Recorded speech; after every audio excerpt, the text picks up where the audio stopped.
Decíamos ayer que hay víctimas directas, indirectas y víctimas potenciales. Una clasificación que lleva a una subclasificación y a una continuidad de- de clasificaciones. En razón del concepto genérico de hecho victimizante.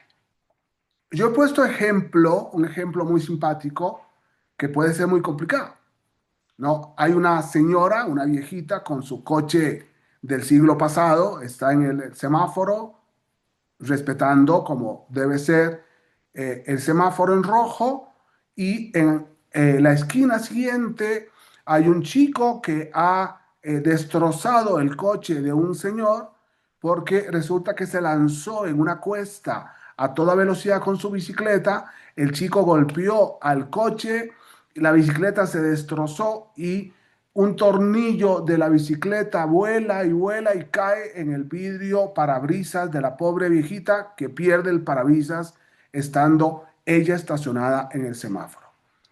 Es una víctima, lógicamente. En el concepto genérico de víctima, ella está sufriendo un daño de una situación. ¿Es un daño por derechos humanos? No, es un daño del parabrisas. Pensemos que el parabrisas le puede haber dañado y causado alguna herida o lo que sea, pero no estamos hablando ahí de derechos humanos, sino que estamos hablando de un hecho que podría ser delito, culposo o eh, bajo responsabilidad de un adolescente que se lanza irresponsablemente con su bicicleta y choca con un coche, la bicicleta se destroza y causa un daño, y esperemos que el chico no se nos muera. ¿Quién es una víctima directa? El coche que es embestido por la bicicleta y el adolescente. ¿Quién es una víctima indirecta? Todas aquellas personas que dependen del dueño del coche y que lógicamente podrían ser víctimas por el coche porque no tengo ya el vehículo para trasladarme a la escuela, la esposa que quería, necesitaba el vehículo, etcétera, etcétera. No es lo mismo destruir un coche de un particular o el de la viejita que estaba en el estacionamiento, sino que también hay que pensar en el coche que se usa para taxi, el coche que es un medio para hacer dinero, etcétera. Esas variables que son muy importantes. Y vienen las víctimas potenciales. A mí me gustan mucho las víctimas potenciales porque muchas veces el delito lleva a un policía a llegar al lugar y, sin embargo, los amigos de la víctima o los amigos del imputado dañan al policía. ¿Cuántas veces en un tiroteo un policía aparece muerto?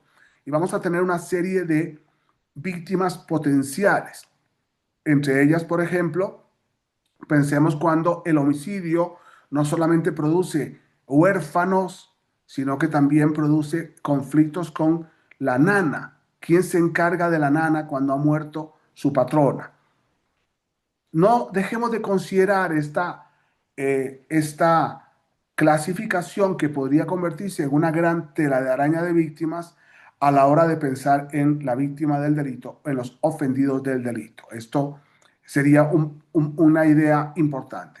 Pero ¿por qué me interesa esto? Porque más adelante, al hablar de víctimas, tenemos que hablar del daño.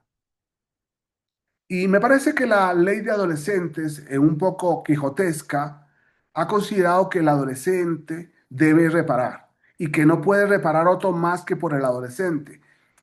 Tenemos que ser un poquito claros. Yo creo que la justicia para adolescentes no nació en la reforma del 2008, del siglo pasado o todavía mucho más atrás.